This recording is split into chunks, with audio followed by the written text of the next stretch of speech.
Justement, on parle de ce sommet qui a réuni ce matin le chef de l'État, le président Abdel Fattah el-Sisi, avec son homologue somalien Hassan Sheikh Mahmoud au Caire. Et pour plus de précisions sur ce sommet et la visite du président somalien au Caire, nous avons le plaisir d'avoir avec nous en ligne, en direct, Dr Hani Abdelaziz, ancien sous-secrétaire général des Nations Unies. Bonsoir, Dr Hani Abdelaziz. Bonsoir, madame. Ravi de vous avoir parmi nous en ligne, en direct, pour parler de ce sommet. Encore une fois, on parle d'échanges, on parle de rapports et de liens entre l'Égypte et ses frères dans le continent africain. Tout d'abord, pour commencer, quelle est l'importance de cette visite du président somalien Hassan Sheikh Mahmoud? Merci pour la question. Non, la visite du président somalien arrive à un moment très opportun dans les relations égyptiennes, somaliennes et égyptiennes, éthiopiennes. Vous savez bien qu'il y a quelques jours, les Éthiopiens ont essayé et ont même passé un accord avec une faction somalienne une faction indépendantiste qui voudrait se séparer du reste de la Somalie, voilà. Et qui permettrait à l'Éthiopie d'avoir un accès direct à la mer Rouge. Vous savez que l'Éthiopie est un pays enclavé qui dépend dans ses exportations et importations d'un port dans la ville ou l'État de Djibouti, qui entretient d'ailleurs des relations excellentes avec l'Égypte. En créant ce nouveau passage vers la mer Rouge, l'Éthiopie étend son hégémonie dans la région et ses pouvoirs qui, en général, ne sont pas dans l'intérêt stratégique de l'Égypte. Mais ce qu'il faut retenir ici est une question plus importante. C'est que l'Éthiopie dans la région joue le rôle des puissances occidentales. Il est notoire que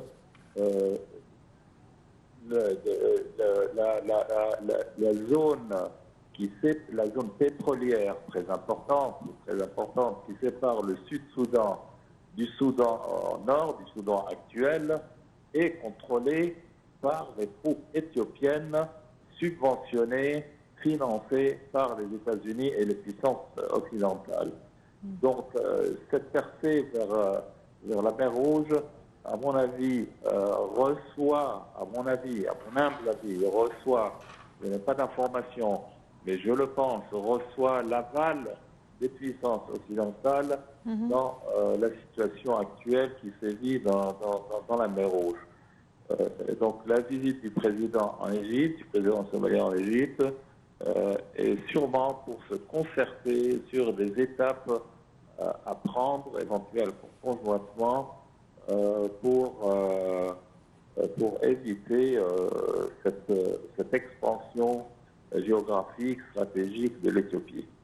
Très bien. Si, comme vous l'avez justement précisé, cette visite arrive à un moment opportun et si cette visite ou cet échange permettrait justement de se concerter sur les étapes ou les mesures à entreprendre aujourd'hui au niveau de l'Union africaine, Dr Hani, à quel point c'est encore possible de faire avancer certains dossiers, de se concerter justement s'il y a un certain pays qui, dans le cadre de ces rapports avec non seulement un seul pays ou deux, mais peut-être trois pays, ça pose plus ou moins une certaine instabilité.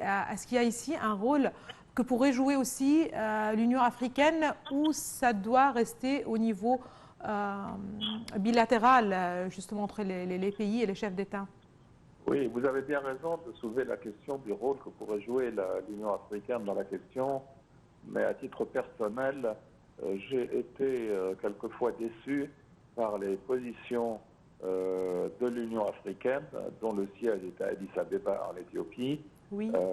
Concernant par exemple la question du barrage de la Renaissance. Une majorité d'États ou un certain nombre d'États d'Afrique ont rejoint la position éthiopienne à ce sujet. Donc, il faudra beaucoup d'efforts au niveau de l'Union africaine pour essayer d'obtenir son soutien à la position égypto-somalienne que l'on attend du sommet actuel. Et je n'ai pas beaucoup d'espoir que l'Union africaine prenne une position très claire en faveur du dossier somalien égyptien dans ce domaine. Très bien, je vais revenir justement pour parler de l'Égypte et de la Somalie, mais justement entre guillemets là, puisque vous avez justement parlé de l'efficacité de l'Union africaine, peut-être de son potentiel, sa capacité justement à jouer un rôle au regard des différents dossiers et des accords que pourraient affronter certains pays. Aujourd'hui, quand on parle par exemple de l'Union africaine, au regard de questions africaines qui envisagent justement ou qui sont au niveau de désaccords peut-être entre des pays africains. Aujourd'hui, on a aussi les Nations Unies via des dossiers, par exemple, comme celui de la crise israélo-palestinienne. Aujourd'hui, est-ce que le rôle des organisations internationales ou même régionales est en train de décliner, vous voyez? Absolument, absolument, absolument. J'en avais parlé et j'en parle le plus souvent concernant le déclin du rôle des Nations Unies en particulier dans le domaine de la paix et de la sécurité internationale et régionale. La question est que ces organisations, nées en particulier les Nations Unies, nées du résultat de la Deuxième Guerre mondiale et qui reflètent les résultats de cette guerre, qui ne sont plus représentatifs de l'état actuel des choses dans le monde entier avec l'émergence de nouveaux pays aussi importants ou presque que les 5 membres permanents du Conseil de sécurité. L'Union africaine naît aussi des mouvements de libération africaine. Cette phase a évolué. Maintenant, les pays africains sont souvent sujets aux pressions occidentales et surtout américaines dans le domaine économique et financier, et leur position au sein de l'Union africaine parfois risque de refléter les pressions qui sont exercées sur eux. Donc l'essentiel est de savoir jusqu'à quel point l'Égypte et le Somalie seront d'accord pour prendre des mesures communes et pouvoir les imposer aux États récalcitrants de l'Union africaine qui supporteraient, au conditionnel les positions. Mais tout cela, en fin de compte, est momentanément lié à la situation à la mer Rouge. Dès que cette situation sera résolue, je pense que l'Éthiopie n'aura pas le même soutien. Elle a beaucoup de soutien de la part des États-Unis, je le dis franchement. Mais ce soutien, après la résolution de la situation dans la mer Rouge, risque de s'amoindrir. Je ne dirais pas de s'effacer, mais risque de s'amoindrir. Donc la question est stratégique et géopolitique sur le premier plan, et j'attends avec impatience de voir la décision officielle et surtout d'essayer d'en savoir plus sur les décisions informelles qui seront prises par les deux présidents dans leur rencontre ici au Caire ces jours-ci. Très bien. Juste un dernier point concernant le soutien qu'apporte l'Égypte à la Somalie, puisque justement, et comme vous l'avez peut-être mentionné au début de votre intervention, il s'agit surtout de cet accord signé entre l'Éthiopie et le Somalie, l'Inde, et que le président ici a précisé qu'il était catégoriquement inacceptable. Le président ici a aussi mis en garde contre les répercussions de l'atteinte à la stabilité dans la région. Il a rappelé que la Somalie avait connu en 1991 une grave crise qui a érodé son potentiel pendant plus de 30 années. Et quand on parle d'intérêt commun, quand on parle de réciprocité, quand on parle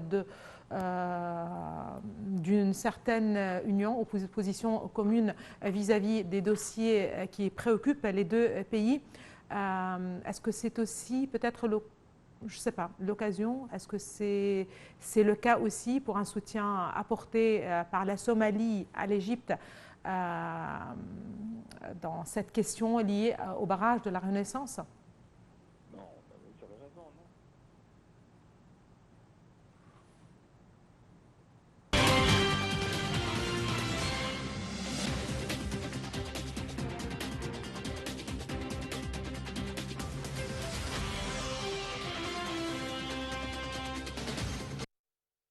Le ministre des Affaires étrangères Sameh Shoukry a souligné la solidarité de l'Égypte avec la Somalie contre les tentatives de violation de sa souveraineté et de son intégrité territoriale. Cela s'est poursuivi lors d'une réunion tenue par le ministre des Affaires étrangères avec le ministre des Affaires étrangères par intérim de la Somalie, Ali Mohamed Omar, en marge de leur participation au sommet des pays non alignés à Kampala. Le porte-parole du ministère des Affaires étrangères, Ahmed Abouzid, a déclaré que Sameh Shoukry avait souligné lors de la réunion l'importance que l'Égypte attache aux relations avec la Somalie, compte tenu de leurs liens historiques forts au niveau populaire et officiel.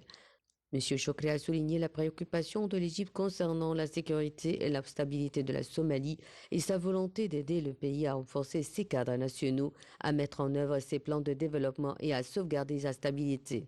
Le responsable somalien a lui salué la déclaration publiée par la session d'urgence du Conseil des ministres arabes des Affaires étrangères qui a exprimé la solidarité des pays arabes frères avec la Somalie. Il a également salué les positions de nombreux pays africains en faveur de la souveraineté et de l'intégrité territoriale de la Somalie. Les deux parties sont convenues de poursuivre les consultations et la coordination étroite au cours de la phase à venir en soutien à la Somalie et à son peuple frère.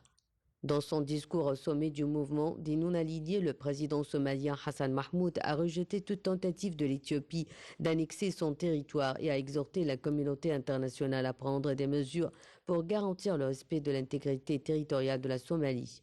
La présidence somalienne a rapporté sur X que le président a insisté dans son discours sur le fait que la rhétorique sans scrupules et irresponsable menée par les responsables éthiopiens représentait une dangereuse violation de la souveraineté, de l'unité et de l'intégrité territoriale de la Somalie, démontrant une indifférence absolue aux principes clés du droit international.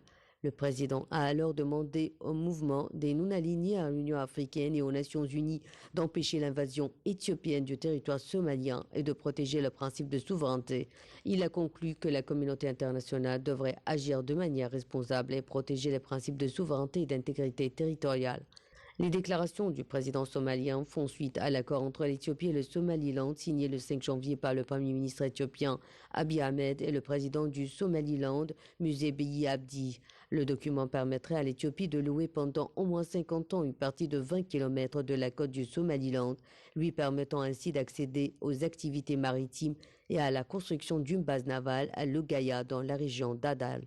La signature de l'accord a provoqué une réaction sévère de la Somalie qui a rappelé son ambassadeur d'Éthiopie et a entamé des relations diplomatiques étroites avec l'Érythrée et l'Égypte.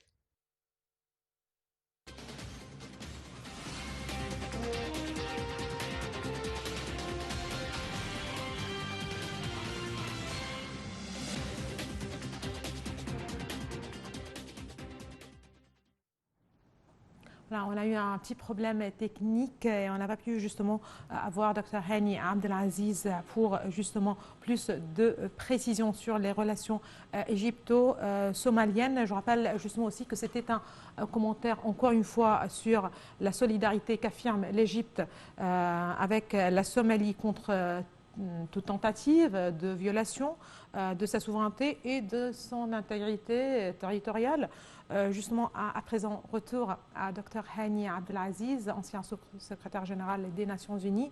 Dr Hani Abdelaziz. Dr Hani, est-ce que vous m'entendez?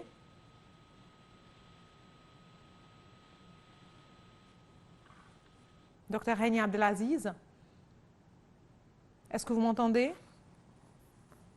On parlait justement des relations égypto-somaliennes, on parlait aussi des déclarations de l'Égypte qui font allusion à l'accord entre l'Éthiopie et le Somalie, l'Inde, signé le 5 janvier par le Premier ministre éthiopien Abiy Ahmed et le président du Somaliland, Moussa Bihi Abdi, et qui permet justement à l'Éthiopie justement de louer pendant au moins 50 ans une partie de 20 km de la côte de Somalie. L'Inde, on parlait aussi du soutien qu'apporte l'Égypte à la Somalie dans cette question. Je rappelle que le président somalien était en visite aujourd'hui en Égypte. Il a rencontré au Caire le président Abdel Fattah el-Sisi. C'est l'occasion de parler des relations bilatérales, de dossiers régionaux certainement. Dr Hani Abdelaziz. Oui, madame.